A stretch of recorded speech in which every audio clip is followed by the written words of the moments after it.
ஒரு ஊரில் ஒரு விவசாயியும் அவரோட மனைவியும் மகிழ்ச்சியாக வாழ்ந்துட்டு வந்தாங்க. அவங்க 2 பேரும் காலையில் கிளம்பி வயலுக்கு போய் வேலை பார்த்துட்டு வருவாங்க. அப்படி ஒரு நாள் அவங்க சாயங்காலம் வீட்டுக்கு திரும்பும்போது வழியில் ஒரு கீரி அடிபட்டு கிடந்துச்சு.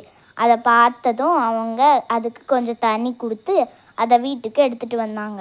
அவங்களுக்கு குழந்தை இல்லாதனால அந்த கீரியை அவங்க குழந்தை போல் பார்த்துக்கிட்டாங்க. கீரியும் அந்த வீட்டில் மகிழ்ச்சியாக இருந்துச்சு. கொஞ்ச நாள் கழித்து விவசாயியோட மனைவிக்கு ஒரு குழந்தை பிறந்துச்சு. 2 பேரும் அந்த குழந்தை மேலே ரொம்ப பாசமாக இருந்தாங்க. அந்த விவசாயி குழந்தைய கொஞ்சம் போது அவரோட மீசை குத்துனதுனால குழந்தை அழுதுச்சு. குழந்தைக்காக விவசாயி தன்னோட மீசையை எடுத்துட்டாரு. கீரியும் குழந்தையோட சேர்ந்து நல்லா விளையாடிட்டு இருந்துச்சு. குழந்தை பிறந்ததும் அப்புறமா விவசாயி மட்டுமே வேலைக்கு போனார்.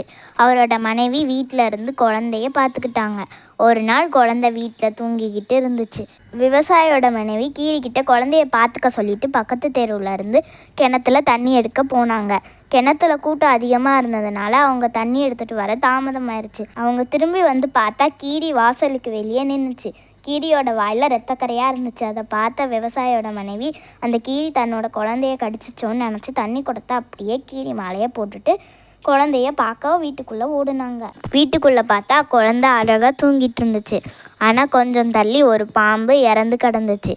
அப்புறம்தான் அவங்களுக்கு தன்னோட குழந்தைய கடிக்க வந்த பாம்புக்கிட்ட இருந்து கீரி தான் குழந்தைய காப்பாற்றிருக்குன்னு புரிஞ்சுது. இது தெரியாமல் கீரியை தப்பாக நினச்சிட்டோமேன்னு வருத்தத்தோடு வெளியே போய் கீரியை பார்த்தாங்க. தண்ணி குடத்தை கீரி மேலே போட்டதுனால கீரி இறந்து போயிடுச்சு. விவசாயியோட மனைவி தன்னோட தவறை நினச்சி ரொம்ப வருத்தப்பட்டு அழுதாங்க. அதுக்கப்புறம் விவசாயியும் அவரோட மனைவியும் தங்களோட குழந்தைய காப்பாற்றின அந்த கீரியை எப்போதும் நன்றியாக நினச்சிக்கிட்டாங்க.